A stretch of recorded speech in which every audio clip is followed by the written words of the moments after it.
कि यदि आपको ज्योतिष का ज्ञान हो तो ज्योतिष में एक अत्यंत महत्वपूर्ण स्थिति है कि वर्ष में केवल एक बार,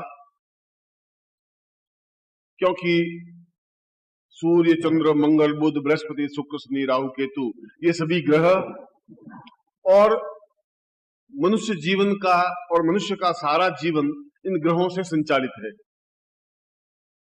मैं नहीं जानता कि आप इस बात को कितना समझ सकते हैं, कितना नहीं समझ सकते हैं, या आपने ज्योतिष का अध्ययन किया है या नहीं किया है, या आपको कोई अच्छा ज्योतिषी मिला है या नहीं मिला है। क्योंकि अच्छा ज्योतिर्विद मिलना भी भाग्य की बात होती है और उसको स्वयं को ज्ञान हो, यह भी एक विशेष बात होती है। मगर इन ग्रहों का अध्ययन अपने आप में ज्योतिष नहीं कहलाता।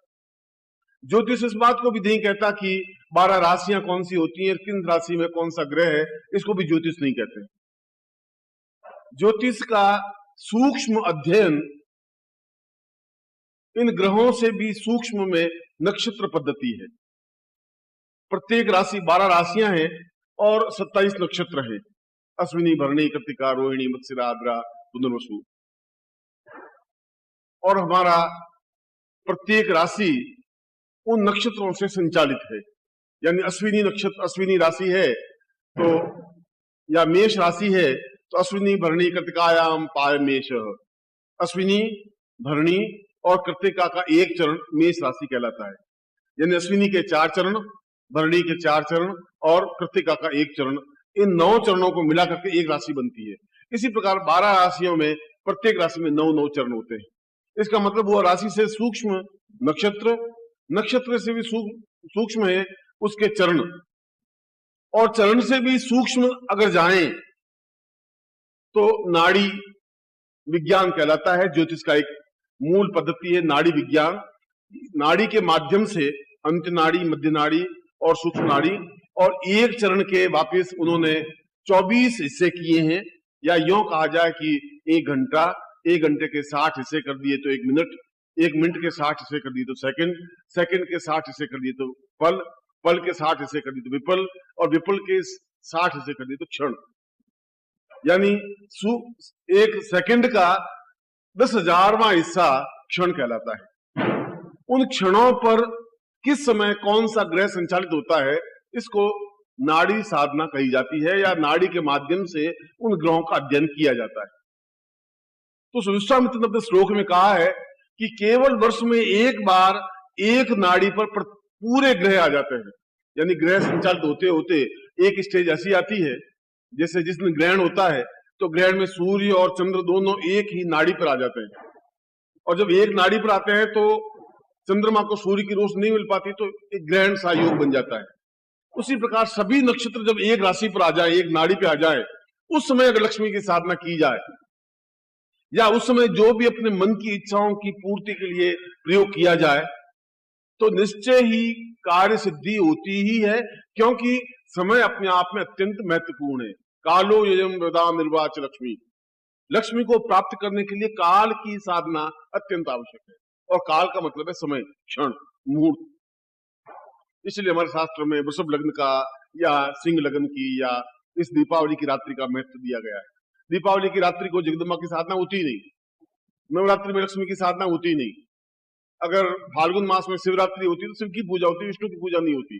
तो इसका मतलब है प्रत्येक दिन एक विशेष देवता के लिए नियुक्त है, और नियुक्त इसलिए है कि उस दिन उस देवता का निवास स्थान या प्रभाव व्याप्त होता ही है इस समाज में, इस देश में, इस वातावरण में। ये अलग बात है कि हम समझ सकें या नहीं समझ सकें। इसमें भी तुम्हारे सामने और भी कुछ ऋषि बैठे हों यहाँ पर, अगर आपकी आंखें उनको नहीं देख पाए तो नहीं देख पाएंगी। आपकी आंखों में उतनी ताकत, उतनी क्षमता साधना के माध्यम से आ सकती है। साल भर बाद, 6 महीने बाद, 2 साल बाद, उस समय आप देखेंगे कि आपके अलावा मेरे आसन के पास में कोई और सज्जन बैठे हैं, वे आपको देख रहे हैं, आप नहीं देख पा रहे हैं। इसलिए उनको ऋषि जीवन कहा गया है, पितृ जीवन कहा गया है। हम श्राद्ध करते हैं, पितरों को बुलाते हैं, और इस मान्यता है कि पितर आते हैं, हमारे पूर्वज आते हैं, पिता दादा आते हैं, भोजन करते हैं, चले जाते हैं। मगर ये केवल श्रद्धा और विश्वास की बात नहीं है, ये साइंटिफिकल बात है, ये वैज्ञानिक तथ्य है, ये चिंतन स्पष्ट है। यदि मैं देख सकता हूं, फिर आप भी देख सकते हैं।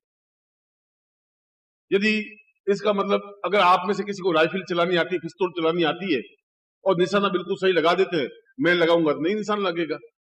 इसका मतलब आपने उसमें अभ्यास किया है, इसलिए बिल्कुल सही निशाना लगा देते हैं और मैं नहीं लगा सकता। इसका मतलब ये नहीं है कि मतलब मैं मनुष्य नहीं हूं, मुझ में उतना ज्ञान नहीं है जितना उस व्यक्ति में ज्ञान है जिसने पिस्तौल लगाने का अभ्यास किया है। और मुझे इस बात का ज्ञान है कि यहाँ कौन बैठा है, इसकी साधना मैंने की है, आपने नहीं की। मगर जिस दिन आप साधना कर लेंगे आप भी इनको देख पाएंगे। ठीक उसी प्रकार से आज के दिन भगवती लक्ष्मी निरंतर आवास होती ही है, मगर ये आवश्यक है कि उस विशेष क्षण में, क्योंकि जो वृषभ लग्न कहा गया है वो एक लग्न तो 2 घंटे 40 मिनट का होता है, 2.5 घंटे का होता है। तो 2.5 घंटे तो अपने आप में बहुत स्थूल चीज है, सूक्ष्म चीज में जाने की जरूरत है। ज्योतिष का मतलब है अत्यंत सूक्ष्म। मैंने आपको उदाहरण दिया कि घंटा अपने आप में बहुत महत्वपूर्ण बात नहीं है, उससे भी ज्यादा सूक्ष्म मिनट है, अगर उससे भी ज्यादा सूक्ष्म जाए तो सेकंड है, सेकंड से भी सूक्ष्म जाए तो पल है, फिर विपल है, फिर क्षण है। उस क्षण विशेष को नाड़ी कहा गया है। उस नाड़ी विशेष में जिस टाइम पर सभी ग्रह एक ही नाड़ी पर आए, उस समय हम कोई भी साधना करें, कोई भी चिंतन करें, तो निश्चय ही उस कार्य में सफलता सिद्धि प्राप्त होती ही। इसीलिए आज मैंने आपको जो यहाँ बिठाया है, इसके पीछे कोई ऐसा मेरा मकसद नहीं है कि मैं आपको फालतू 1 घंटे पर यहाँ आपका समय बर्बाद करूं।